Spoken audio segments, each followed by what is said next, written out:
Magandang araw mga kalagahino loves at mga ka-MGM family. Ito nga po yung kaganapan kahapon nang mag-survey kami sa Barangay J. Herona o tinatawag natin na Barangay Biton. Around 8 o'clock nga ay naglakad na lang kami ni Madam papunta sa opisina para kahit papano naman mabanat ang mga buto-buto namin. Char! Bali ang inavail nga pala ng aming client ay segregation survey.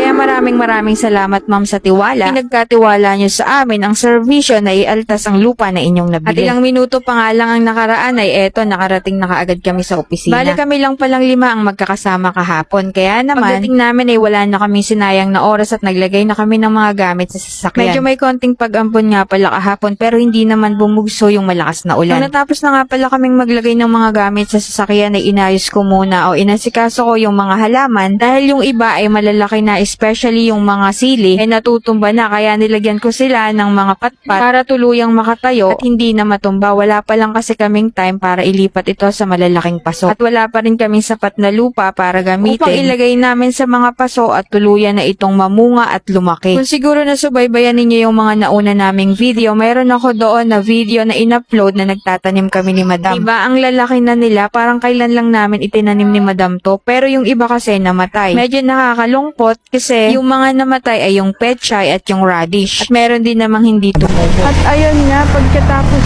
ng ilang minuto ay nandito na kami sa Barangay J. Herona. Hinihintay na lang namin yung dalawa, magsa-set up na kami. At kung bago pa lamang ninyo napanood ang aming video, kami po ay galing sa probinsya ng Sorsogon. Uy, sobrang usok guys. Na kung saan ay malalaman mo na nasa Sorsogon ka na sa ganda ng mga kalsada. At ito ang simpleng buhay namin dito sa probinsya ng Sorsogon. Bulkhead sa loob. Okay? Bulkhead sa looban. So guys, kung magpapabulkhead kayo ng inyong mga gulong, dito lang papasok dito.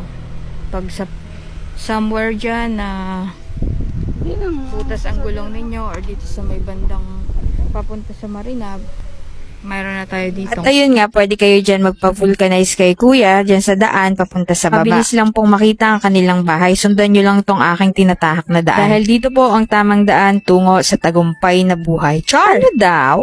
At ayun nga, pagkalipas ng ilang minuto sa pagpapatuloy ng aming araw, parte ng aming marangal na trabaho ay eto, nagsimula na kami na mag-set up ng aming mga instrumento. Nakiusap na lang pala kami kila ate since paalis naman sila na dito na lang kami makikiupo sa harapan nila. Habang nagsiset up pala kami ay napansin ko na iba't ibang gulay yung nakatanim dito nila tatay sa kanilang paligid ng bahay. Tama nga naman, sa mahal na ng gulay ngayon at mga pagkain ay talagang kailangan mong magtanim at magpaka-practical na lang. Lalo na sa nangyayari sa ibang bansa na nagigera, talagang apektado lahat. Dahil ang fuel na sobrang tumaas ay parte na talaga ng negosyo ng bawat tao. Kaya yung iba ay napipilitan na lang talagang magtaas at yung iba naman ay talagang sinasamantala. Char!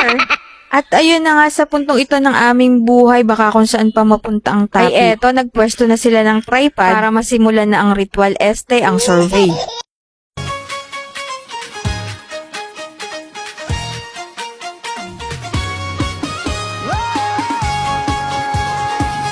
Okay guys, change tayo place kasi umuulan. Makikisilong tayo dito sa bahay nila tatay.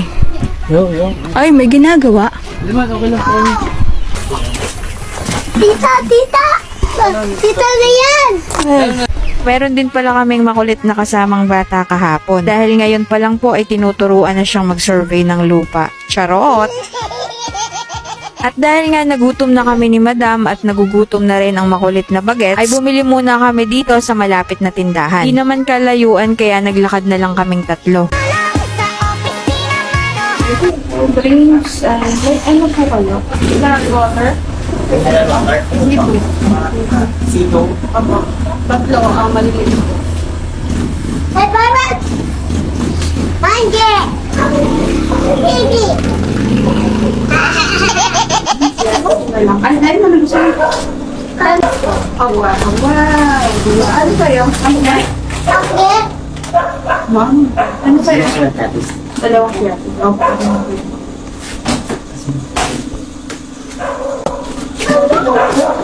Ay, ano gusto mo? Lollipop? Ay, lollipop pala. Ay, tagpila lang itong lollipop. Adults. Lollipop.